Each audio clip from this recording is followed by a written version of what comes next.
يا مساء الفل ومساء العسل. احلى مسا على عيونكم يا احلى اخوات واحلى متابعين في الدنيا. السلام عليكم ورحمة الله وبركاته. اللهم صل وسلم وبارك على سيدنا ونبينا محمد صلى الله عليه وسلم.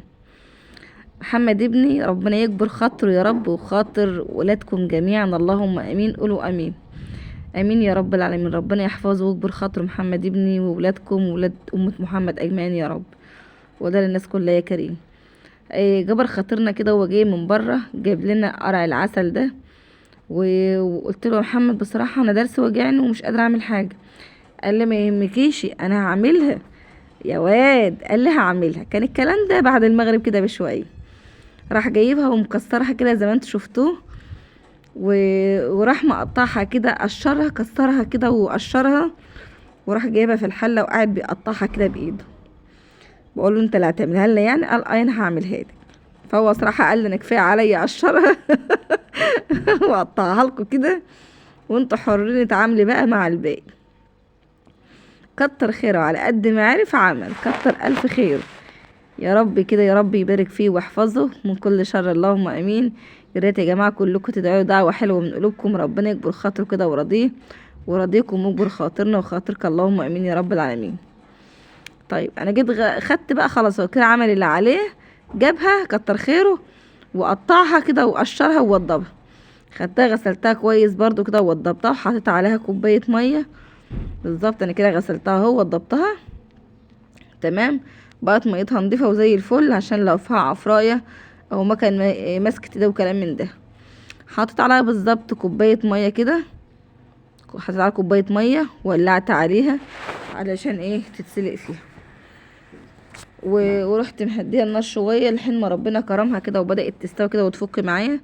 ورحت مزوداها كوبايه سكر وغطيت عليه شويه، ورحت ادوق سكرها لقيت سكرها هادي خالص. السكر ده على حسب رغبتك انت.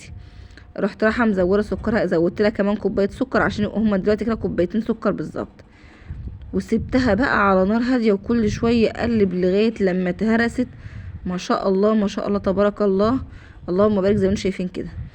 وبقت جميله جدا، ساحت وريحتها بقت جميله. طبعا انا معايا هنا معلقتين جوز الهند. عاوزه تحط جوز الهند ماشي، مش عاوزه تحط خالص ماشي، انت حره على حسب رغبتك. بس جوز الهند بصراحه عطت لها طعم جميل جدا وشيقه ما شاء الله ما شاء الله. يعني جوز الهند فرقت معاها كتير بصراحه، انا بحبها. حطيت لها معلقتين جوز الهند كده وكوبايتين السكر وقلبتها زي ما انتم شايفين، اللهم بارك اهي. وطبعا كان فيها بعض قطعه كده لسه سليمه، مش كلها اتهرست قوي يعني. جبت المضرب بتاعي واديتها لفه واحده بس بالمضرب اليدوي كده. ما شاء الله اللهم بارك، بقت زبده سايحه كده، اللهم بارك. طيب كان سمكها تقيل، سمكها كان تقيل. جبت كوبايه لبن حليب وزودتها وقلبتها كويس. طبعا جبت هنا عندي نص كوبايه نشا، قلبت نص كوبايه النشا كده في نص كوبايه ميه ورحت مقلباها. ما شاء الله اللهم بارك، لفت كده وبقت جميله بسم الله ما شاء الله تبارك الله. وحطت لها فانيليا، حطت لها ربع معلقه فانيليا. تمام تمام كده بقت زي الفل ما شاء الله اللهم بارك.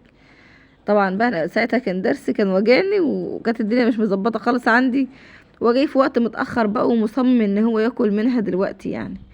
صراحه انا اول مره كنت اعمل قرع العسل ده واول مره ولادي كانوا ياكلوه. فجبت الصينيه دهنتها سمنه، وبعد ما دهنت الصينيه سمنه كويس رحت رايحه جايبه الخليط بتاعي كله، اللهم بارك اهو زي ما انتم شايفين. وفضيته في الصينيه بتاعتي، واروح بقى دلوقتي على الفرن، اولع الفرن واحمر وشها في الفرن بقى. شايفين ما شاء الله قوامها تقيل ولفت وجميله وبقى زي العسل، اللهم بارك. يلا يا جماعه اللي وصل لحد هنا يحط اللايك الجميل بتاعه بقى، احنا مش من اللايك الجميل بتاعه. ما تنسوش بقى في الكومنتات تصلوا على النبي محمد صلى الله عليه وسلم، وتدعوا لمحمد دعوه حلوه من قلوبكم. ويا ريت كل يشوف القناه يشرفني باشتراكه في القناه ويفعل الجرس علشان ان شاء الله يوصلوا منه كل جديد بامر الله. ويا ريت ما تحرموناش يا جماعه من لايكاتكم وتعليقاتكم الجميله ومن متابعتكم الحلوه. شايفين الصينيه في الفرن بسم الله ما شاء الله بتكتك كده وبقى شكلها زي العسل، اللهم بارك بقى. انا ما حبيتش احمرها قوي اكتر من كده. شوفوا وشها المكرمل الجميل ده بسم الله ما شاء الله تبارك الله، تحفه وجميله وريحتها اللهم بارك. الف هنا، واللي يشوف اللايك. مع السلامة.